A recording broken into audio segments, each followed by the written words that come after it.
Good morning children. Today I will teach you chapter 1. Chapter 1 is a poem and the title of the poem is To the Pupils.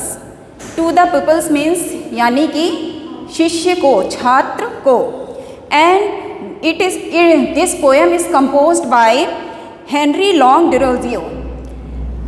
In this poem he has tried to describe the relation between a teacher and his pupils. इस poem में poet एक teacher यानी अध्यापक और उसके student यानी छात्र के बीच में संबंधों को डिस्क्राइब कर रहा है, अच्छे से उसकी व्याख्या कर रहा है. Now I will recite a poem. अब मैं इस पोएम को रिसाइट करूँगी और साथ ही उसको हिंदी में भी डिस्क्राइब करूँगी. So listen carefully.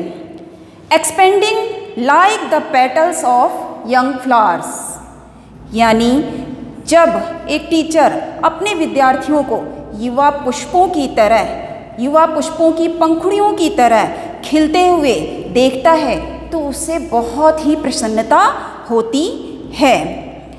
I watch the gentle opening of your minds, कि टीचर कहता है कि जब मैं तुम्हारे मस्तिष्कों को धीरे धीरे विकसित होते हुए देखता हूँ तो मुझे अति प्रसन्नता होती है.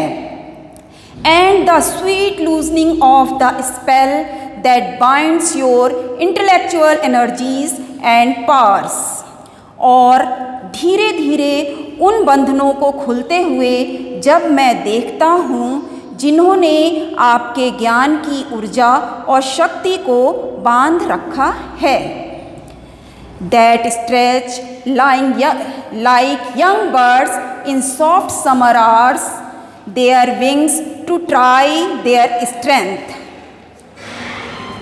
जो अपनी शक्ति को पाने के लिए अपने पंखों को फैला देते हैं, जैसे छोटे छोटे पंछी हल्की गर्मी के मौसम में अपनी शक्ति को पाने के लिए अपने पंखों को फैला देते हैं. ठीक उसी प्रकार से मेरे विद्यार्थी अपने ज्ञान को पाने के लिए अपने मस्तिष्क के पंखों को फैला देते हैं और उस ज्ञान को अर्जित कर लेते हैं जो कि उनके गुरु के संरक्षण में उन्हें प्राप्त हुआ है. विकास के रास्ते पर चलते हुए अपने विद्यार्थियों को देखकर मुझे अति प्रसन्नता होती है. यानी कि टीचर को जो है अपने स्टूडेंट को ज्ञान के रास्ते पर आगे बढ़ते हुए देखकर बहुत ही खुशी होती है.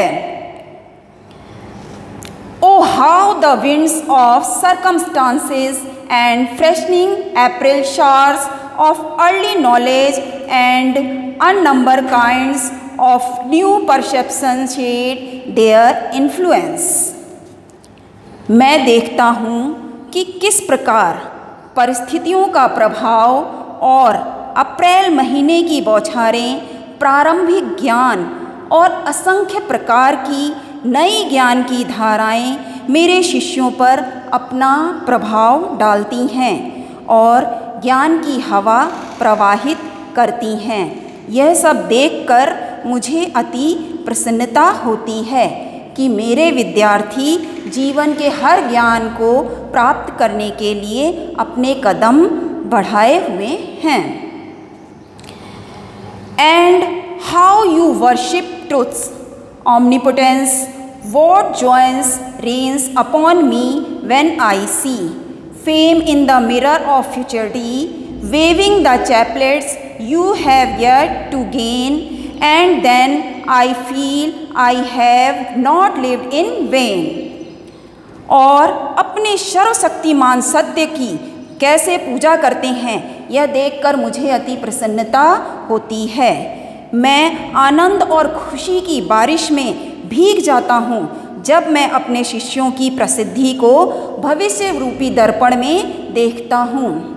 अभी आपको उन मालाओं को प्राप्त करना है जो आपके सम्मान में बुनी हुई हैं. अर्थात टीचर कह रहा है अपने शिष्य से कि तुम्हें अभी उन मालाओं को प्राप्त करना है जो तुम्हारे सम्मान के लिए बुनी गई हैं.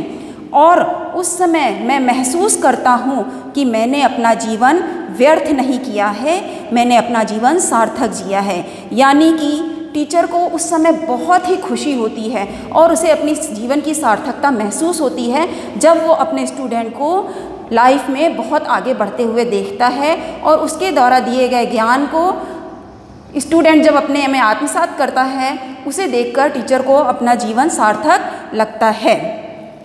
ये हमारी पोएम थी और इस पोएम में कुछ हार्ड वर्ड्स भी हैं जो इस प्रकार से हैं, जैसे futurity. Futurity means future time यानी भविष्य काल। चैपलेट्स, चैपलेट्स यानी रेस्ट फॉर द हेड यानी पुष्प मालाएं।